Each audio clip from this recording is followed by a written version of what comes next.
elsőként Gerrit Fabert köszöntsétek a színpadon, aki Holland Kerékpáros Szövetség Amsterdam szakértője, egy kerékpáros nemzet, kerékpáros kultúrájának beható ismerője. Erről a különleges világról hallhatunk tőle ma, úgyhogy fogadjátok őt sok szeretettel a színpadon, Gerrit Faber. Thank you very much. I'm sorry I used the paper. You can hear me? My name is Gerrit Faber. I'm honored to be here. I will try to give you an impression of the daily life cycling in the Netherlands and what cycling could do for Budapest. May I tell you something about me and my bicycle? I live in Amsterdam, not far from the city center. I live there together with my wife and my daughter. You see me here on my daily bicycle, good to ride to work, to the railway station and to the nearby supermarket. The crate on the front and the bags on the back are good for a lot of shopping. I do have a second bike with more gears, good for long day trips and for bicycle holidays. The three of us have altogether 6 bikes. I worked 6 years for Fietsersbond in Amsterdam, the Dutch Cyclist Union. That's a memberships organization, like the cyclist club here, with lots of volunteers working for better and safer cycling. The Dutch bicycle industry, Dutch cities, Dutch traffic advisors and Fietsersbond work together in the Dutch Cycling Embassy to spread our word for cycling and our experiences over the world. And now, Netherlands is president of the EU. We use this to promote cycling all over Europe. On this special day, April 14th, we have events in all European capitals. Almost everyone cycles, in sun, in rain, wind and snow. Men, women, young and old, tourists cycle on rental bikes, rich and poor, foreign students and expat cycles, lots of migrants cycle too.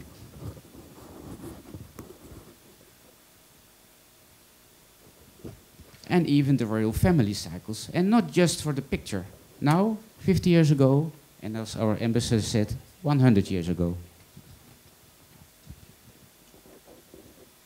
Most people in Amsterdam use their bikes daily. That means that most car drivers are cyclists too. Cycling is so normal that people in Holland don't realize that our cycling culture is unique in the world. We don't feel this as a cycling culture or so. For us, using a bike is as normal as using a vacuum cleaner. Some numbers. In Amsterdam live about 800,000 people, and most have 1 or more bikes. Together, we cycle 500,000 rides, about 2 million kilometers, every single day. And over 50% of all rides in Amsterdam are made by bike. In the city center, even more than 60%.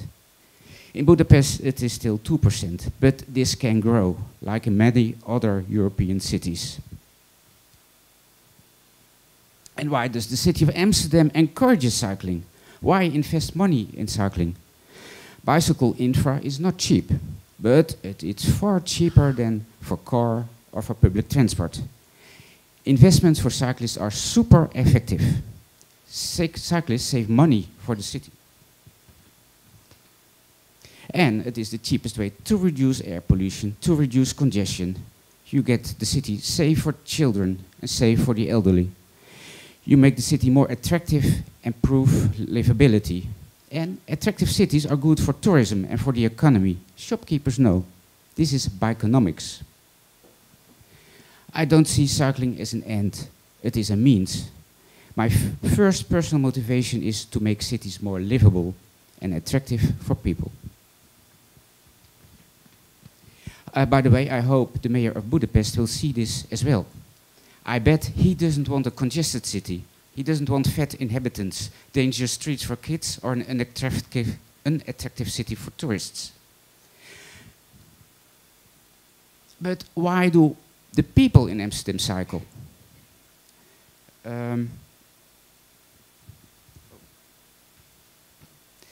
Mostly not for the environment, not for their health. The first motive is pure practical. Cycling is by far the fastest and the freest way to move around.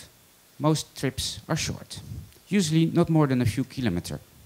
And cycling is faster than bus or tram, which never leaves from where you are and never goes to where you want to go. And moving around by car in Amsterdam is hardly an option. Parking is expensive and traffic is slow. has it always been like this? In the 30s and 50s, most laborers went to their work by bike, like in most European cities, probably here as well. But in Amsterdam, this changed in the 60s.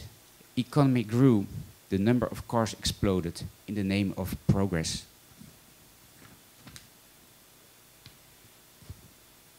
But this didn't fit in the street of Amsterdam.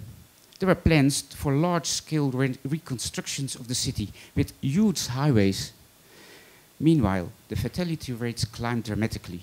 In 1971, 400 kids alone died in traffic accidents in the Netherlands.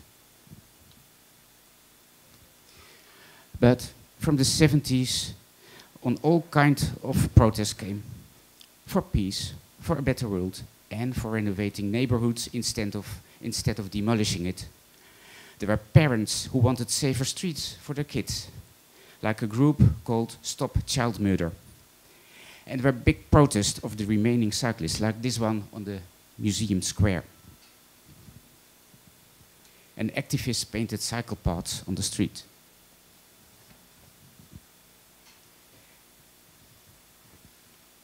In 1975, there was the official start of the Dutch Cyclist Union.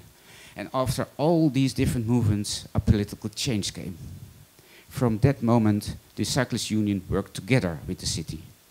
Together, they wrote new handbooks on cycle infrastructure, and many cycle paths and 30-kilometer zones were made. We know the success. More people went by bike and fewer accidents happened. The number of people killed in traffic decreased spectacularly from 120 to around 15 a year in Amsterdam alone. We had to struggle for cycle paths very hard, like you do now in Budapest. Keep going. Can you do this too? Yes, you can. Most of Budapest is flat enough. You can compare the climate with that of Holland, a bit colder maybe in winter, but less windy. A great part of Budapest is covered if you draw a circle of 7 kilometers around the city center. And most rides are shorter. A lot of these are made by car, but are easily done by bike, if it was made safer. How to do it? I have 8 points, I will point it shortly.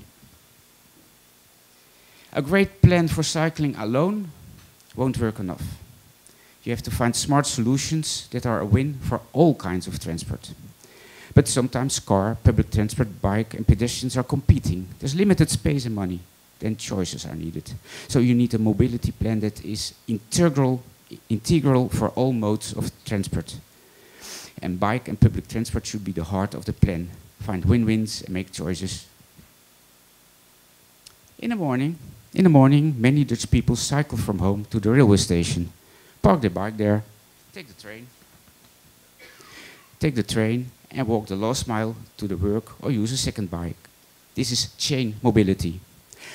We don't have bike share in Amsterdam, but we use OV-fiets or public transport bike for that last mile. Without cyclists, Dutch trains would be empty. In Amsterdam, 60% of train passengers arrive at the station by bike. So bicycle parking is a big issue. At Amsterdam Central Station, we have about 10,000 parking places for bikes. These are about 2,000 of them. It's not enough. We have plans for 20,000. Here under the water. Public transport and cycling is a good combination. You can organize public transport more efficient, train and bike together, beat cars in speed, money and social costs. And of course you need a cycle network, directly connecting residential areas to railway stations, etc. A bike is not a car, so the network should be dense.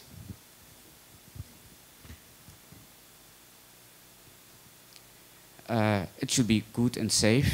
And we have two different types of streets in the Netherlands. Residential streets designed for 30, where bikes and cars are mixed and kids can play.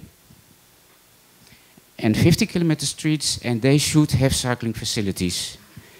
And how they look like, it's all written in handbooks.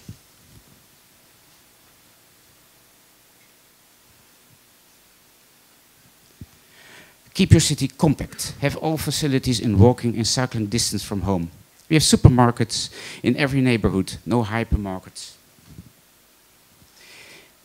Make promotion clever. Cycling is not just for activists or sporters. Cycling is for everyone. The more people cycle, the safer it gets. That's the safety by numbers law. And never support helmet propaganda. It gives cycling the image of a dangerous and irresponsible sport like mountaineering. It discourages cycling and therefore makes it less safe. The real experts are the cyclists themselves. Cyclists know you cannot cycle sharp 90 degrees angles. They know cyclists won't wait for a red traffic light on an empty crossing. Ask cyclists to advise with their cyclist logic and you will save a lot of money. Now, to end, you need political will, of course. It's a bit an issue I understood here, but I cannot imagine that politicians here in Budapest won't understand that cycling can be good for the economy. Maybe that's an argument that they will be convinced. And I'm convinced that Budapest will be part of the international movement for better cycling. Thank you very much.